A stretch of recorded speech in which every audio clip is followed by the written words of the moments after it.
হাজো ৰামদিয়া আৰক্ষীৰ জালত 6 গভাইত চুৰ। নিশা ৰামদিয়াৰ তাপাবৰী চৰৰ পৰা আটক কৰে চুৰকেইটাক। তাপাবৰীৰ এখন বস্ত্ৰ দোকানৰ পৰা প্ৰায় 5 লক্ষাধিক মূল্যৰ কাপোৰ চুৰ কৰিছিল চুৰকেইটাই। ধৃত চুৰকেইটা ক্ৰমে মুস্তাফা আলী, আছিক ইকবাল, হাছান আলী, আলতাফ আলী, আছাদ আলী আৰু ইনামুল হক বুলি জানিব পৰা গৈছে। ৰামদিয়া আৰক্ষী চকীৰ আৰক্ষী বিষয়া মন্টু কলিতাৰ নেতৃত্বত চলিছিল এই অভিযান। মোৰ তাৰমানে তাপাবৰী হোমবৰীয়া বজাৰত মোৰ এখন কাপোৰৰ দোকান আছে। মই কাপোৰৰ দোকান 9 মান বজাত বন্ধ কৰি ঘৰলৈ যাওঁ।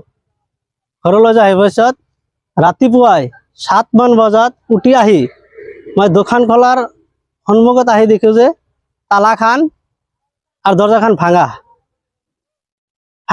সেইকাৰণে মই দেখা যে চোৰে কাঢ়ি কাপোৰ সব লুটপাট কৰি লৈ গৈছে।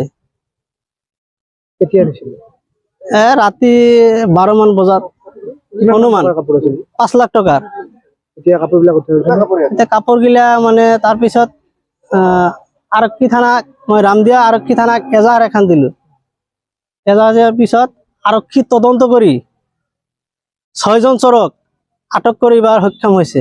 আৰু আপোনাৰ কাপোৰ উদ্ধাৰ হৈছে নে? কাপোৰ লগতে ধৰা পৰিছে। তাপাবৰী। হাজোৰ প্ৰতিবেদক সংবাদ লহৰ।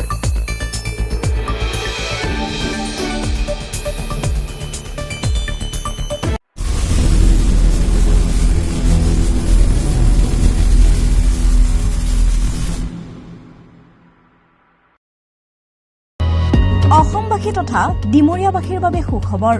কামৰূপ মহানগৰ জিলাৰ সোণাপুৰত স্থাপন ডিমছ হাস্পতাল এণ্ড নাৰ্ছিং হোম।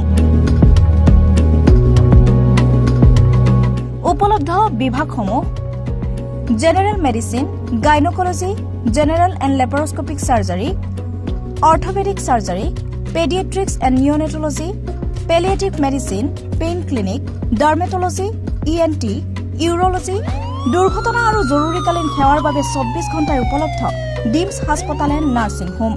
অত্যাধুনিক সা সুবিধাৰে পৰিপূৰ্ণ ডিমছ হাস্পতাল এণ্ড নাৰ্ছিং হোমত উপলব্ধ digital X-ray, 24 hours pathology, ECG, PAC clinic, 24 hours RMO doctors.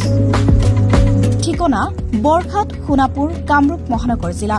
যোগাযোগৰ নম্বৰ 8009040080।